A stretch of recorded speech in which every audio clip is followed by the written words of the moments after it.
श्रेयक मंत्री की कथा आज हम देखेंगे। साथ ही उस समय में एक ऐतिहासिक घटना बनी थी। एक साध्वी जी भगवंत भरत क्षेत्र से महाविदेह क्षेत्र में जाती है, श्री सिमंदर स्वामी भगवान के पास अपनी जिज्ञासा का समाधान पाती है और फिर से लौट आती है। वो ऐतिहासिक घटना क्या बनी थी वो भी आज हम देखेंगे। पिछली प्रस्तुति में हमने देखा कि किस प्रकार 12 वर्ष तक कोषावेश्या के संग में रहने के बावजूद स्थूलभद्र ने संसार के सुखों का क्षण भर में त्याग कर संयम धर्म स्वीकार किया और शास्त्रों के ज्ञाता बने। आइए इस प्रस्तुति में हम जानते हैं कि आगे स्थूलभद्र की 7 बहनें एवं श्रेयक नामक भाई का क्या होता है। बने रहिए इस वीडियो के अंत तक। प्रस्तुत है आचार्य स्थूलभद्र जी का एपिसोड 4। स्थूलभद्र मुनि की दीक्षा के बाद राजा ने श्रेयक को मंत्री मुद्रा यानी कि मंत्री पद ग्रहण करने के लिए आग्रह किया। आखिर राजा के आग्रह को जानकर श्रेयक ने मंत्री मुद्रा स्वीकार की।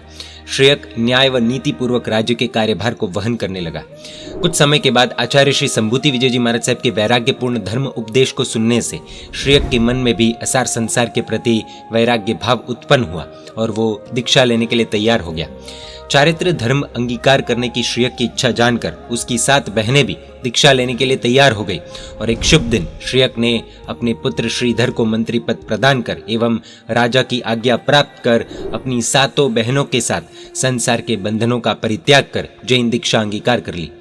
जैन दीक्षा अंगीकार करने के बाद श्रेयक मुनि अपने गुरुदेव के साथ पृथ्वी तल पर विचरण करने लगे। श्रेयक मुनि के पूर्व के क्षुधा यानी कि भूख प्यास के वेदनीय कर्म के उदय के कारण उनके लिए उपवास आदि बाह्य तप की साधना अत्यंत कठिन होती थी। दिन पर दिन बीतने लगे और पर्युषण महापर्व के दिन आए और संवत्सरी का दिन आया।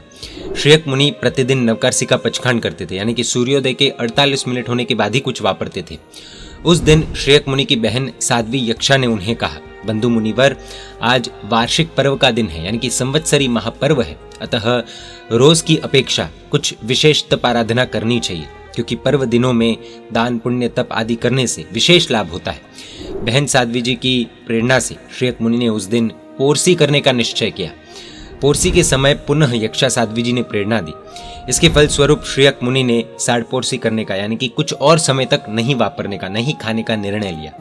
तत्पश्चात पुनः प्रेरणा होने से पुरीमुड, अवड और अंत में उपवास का ही पचखान कर लिया।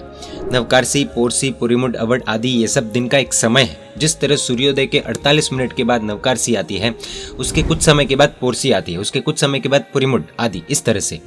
तो श्रेयक मुनि धीरे धीरे अपना तप आगे बढ़ा रहे थे। नवकार्सी तक वापरा नहीं यानी कि खाया नहीं, फिर पोरसी तक नहीं खाया। इस तरह धीरे धीरे समय बीतता गया। इस तरह पूरा दिन तो प्रवचन, महोत्सव, आराधना आदि में आराम से बीत गया। पूरा दिन उपवास में ही बीत गया। अब परीक्षा का क्षण आया। रात्रि प्रारंभ हुई।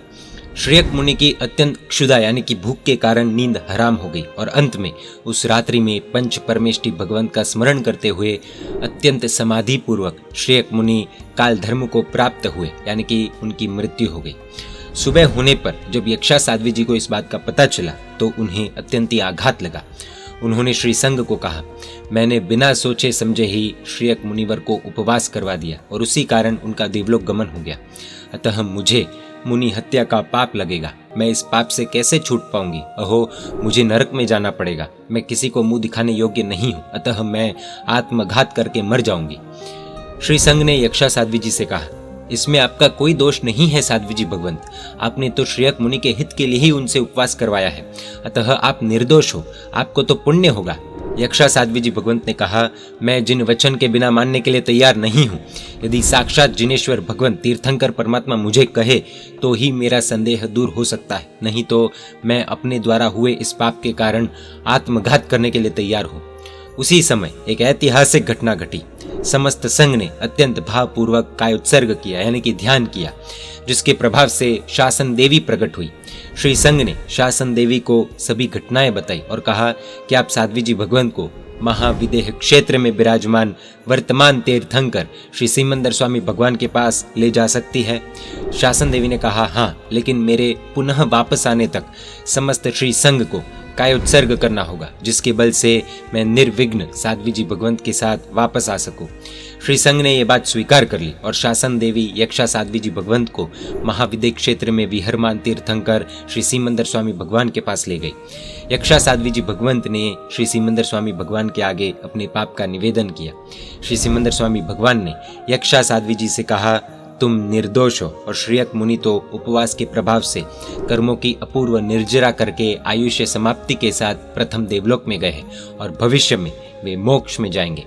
उसके बाद श्री सिमंदर स्वामी भगवान ने धर्मोपदेश द्वारा यक्षा साध्वी जी को भावना, विमुक्ति, रतिकल्प एवं विविक्तचर्या नामक 4 चूलिकाएं प्रदान की। यक्षा साध्वी जी ने वो चारों चूलिकाएं अपने मन में धारण की। देशना पूर्ण होने के बाद शासन देवी ने यक्षा साध्वी जी को पुनः उनके स्थान पर पहुंचा दिया। यक्षा साध्वी जी ने वे चारों चूलिकाएं संघ को अर्पित की। उनमें से 2 चूलिकाएं श्री आचारंग सूत्र एवं 2 चूलिकाएं श्री दशवैकालिक सूत्र के साथ जोड़ दी गई, जो आज भी विद्यमान है। यहाँ पर एक चीज समझने जैसी है, कई बार तपस्या के दौरान किसी की अगर मृत्यु हो जाए तो हम बिना सोचे, बिना समझे, बिना ज्ञान लिए तपस्या को अथवा गुरु भगवंत को अथवा जैन धर्म को बदनाम करने में लग जाते हैं कि तपस्या की इसलिए मृत्यु हुई, नवाणु की इसलिए ऐसा हुआ, उपवास किया इसलिए ऐसा हुआ। लेकिन यही तर्क दुनिया की अलग अलग चीजों में हम नहीं लगाते।